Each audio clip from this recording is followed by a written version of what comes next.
Figure 5, cork.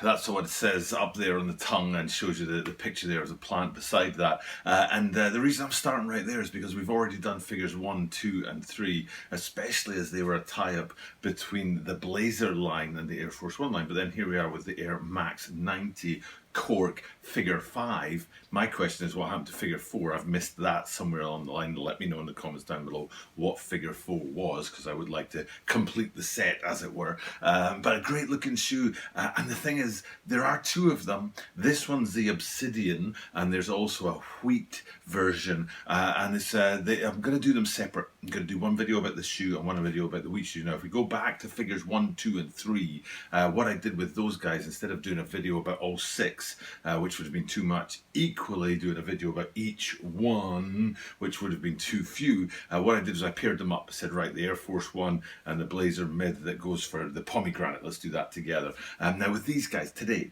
with the Obsidians and with the wheats that are coming tomorrow, I thought, you know, they're too different. They're just too different. Even though there is that one similarity with the wheat and figure 5 up in the tongues, there are so many differences in the colorway and the positioning of coloring and the way it's blocked and put together. That was like, no, I'm going to do one video about the Obsidians, which is what we're looking at right now, and then we'll do tomorrow the other video about the wheat ones. So splitting up like that today and tomorrow, something to look out for. Hopefully you're interested in both and you'll watch both videos and get an idea of what's going on the shoes. And of course, like I said, tell me about figure 4 in the comments down below, because I don't know where that went, and I'd love to know. Complete the set.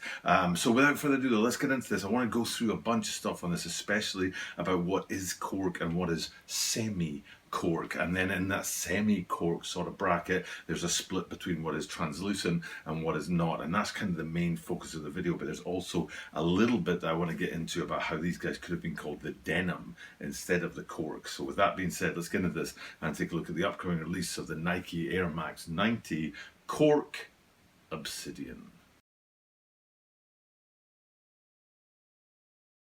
This is the Tokyo Butter 23 Sneaker Channel. Tokyo Butter 23 Sneaker Channel です。毎日アップするので、毎日見てください。And every single day from Tokyo, Japan, I bring you content about upcoming sneaker releases, sneaker news and sneaker reviews. And we're celebrating right now because we're past 900 consecutive days on YouTube without a single day missed.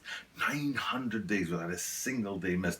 If you really want to, you can go over to the channel and go through every single video, and you'll see that there's not a day that I've missed in the last 900. Weekends, holidays, the whole thing, even like New Year's Eve or New Year's Day, Christmas Day, stuff like that, basically all the way back to December the 9th, 2018. And the reason we're celebrating that really is because it's a milestone, the last milestone to the really big one, which is trying to get to 1,000 consecutive days on YouTube. So in about 3 months' time, with any luck, I'll be able to say that I haven't missed a single day for 1,000 days, and we can celebrate that at the channel. Let's keep it going. Let's keep pushing on towards that final big goal. And the way we do that is by bringing you sneaker content every single day and talking about the shoes, giving you insight into what their positioning is, where the special elements on the shoe are, what makes the shoe unique, what to look for in terms of materials and blocking and branding and colors, colorways and silhouettes and all that kind of stuff. And this shoe in particular is absolutely fire for that. There's a lot of interesting features on there, and at first glance it looks like,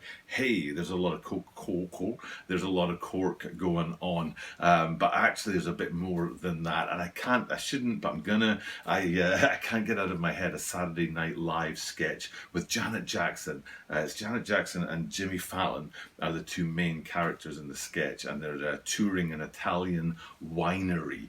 So if you ever want to have a really good laugh, Italian winery, Saturday Night Live, Janet Jackson, hilarious 5-minute sketch all about corks. And so I'm going to just park that so it's not in my mind anymore, because these shoes have a lot of stuff about cork in them, but they also have bits in there that are not about the cork. But you know what I want to go to first actually is the denim thing that I was talking about. So let's go over and have a look at the toe on these guys. Two very important parts about that: the denim bit, which we'll get to in a minute, but first the nylon mesh, whatever you want to call it, bit, because what we're looking at here is man-made fibers. There are options for suedes and leathers and any other natural materials. Park all that, because what we're looking at is man-made fibers, or at least to me, we're looking at that. I think that's my perception of it. I haven't read anything otherwise. But that material is one part of it. It's got a really clean feel to it across the entire upper of the shoe because of that. But what it also does is the second thing is the whole denim feel. Now, it's my personal opinion that the light cork tan color really goes well when you think about the branding sort of bit on the back of a pair of jeans, you know, that little bit of branding panel that the belt would run through. It's usually in the light tan color, and then this deep blue really goes well with a kind of deep blue that would go in denim jeans. So I feel like there's a real denim shout out on these shoes, even though there isn't. It's all about, meant to be about cork, and especially when we look at tomorrow's shoe, that whole denim feel is gone. And again, that's another reason why I separated the two videos out.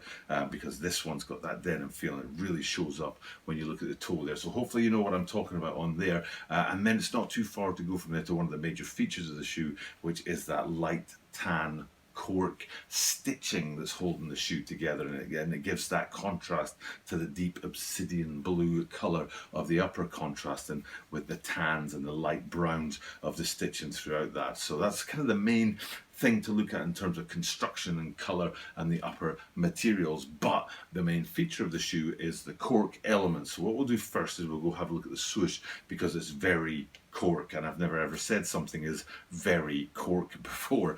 Look, that's a very cork.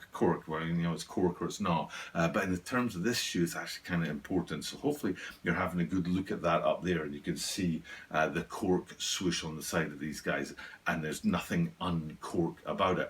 But then if we go, you know where I think I'll go first? I think I'll go, you know, I'm going to pause.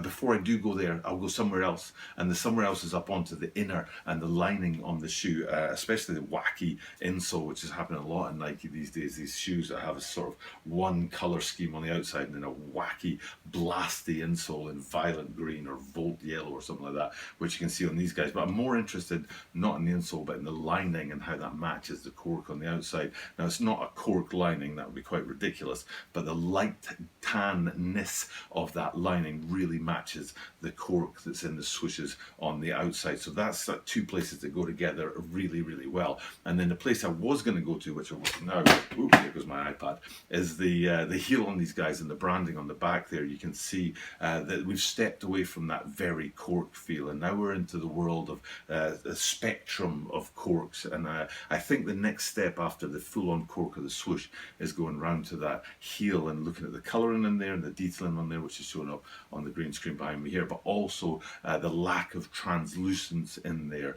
because translucence comes into play as we look at the other parts of the shoe with their kind of corky feel to them. So we're on that back panel there, and I think the next place to go to is up onto the laces now and have a look at the two standard Air Max 90 eyelet panels, high on the lacing system and low on the lacing system. And again, if you're thinking of that spectrum going from cork and then to the back of the shoe, we've kind of taken another step along that spectrum, getting further away from the light tans of cork, getting further away from the solid colours, you know, and actually getting more into that translucent feel of the shoe. And it's both top and bottom. Sometimes they play with those two pieces of materials and have a different colour or a different material top and bottom, but in the case of this shoe, it's the same for both. And then it's not too far to scan past the swoosh and its corkiness and into that little branding window on the side. And again, we're moving along that spectrum, getting further and further away from cork. And now it kind of makes sense what I said earlier about very cork, because now we're not so very cork in that window on the side, the branding panel. And then we flip them upside down and we've completed our sort of move away from cork.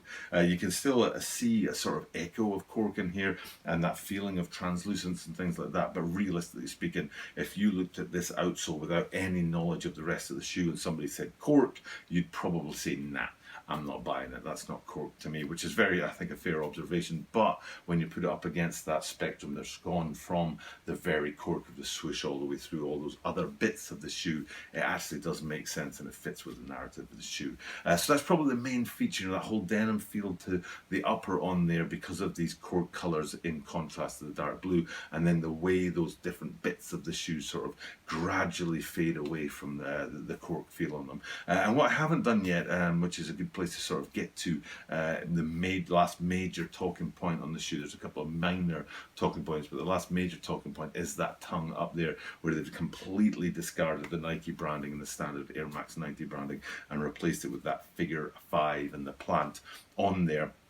And then the last kind of things, a few tiny details to sort of get into, would be on the midsole, which is all white if I remember correctly, and then the air unit around that. I call it the arrow head, even though that's just my personal interpretation of the shape of that air unit surround. The air unit itself is long and thin, but the bit that surrounds it, to me, looks like an arrowhead. If I remember rightly, it's in light grey, which is kind of interesting because I think that light grey doesn't really go well with the rest of the shoe. But then again, given how unwell the insole doesn't go with the rest of the shoe, I suppose we can forgive them that one. So that's my look at the whole shoe. Hopefully I've given you guys that insight that you were looking for. Maybe there's something on there, the way I've looked at it, that gives you a bit more than you already had about the shoe, and now you can think about whether or not you want to go grab yourself a pair on June the 15th.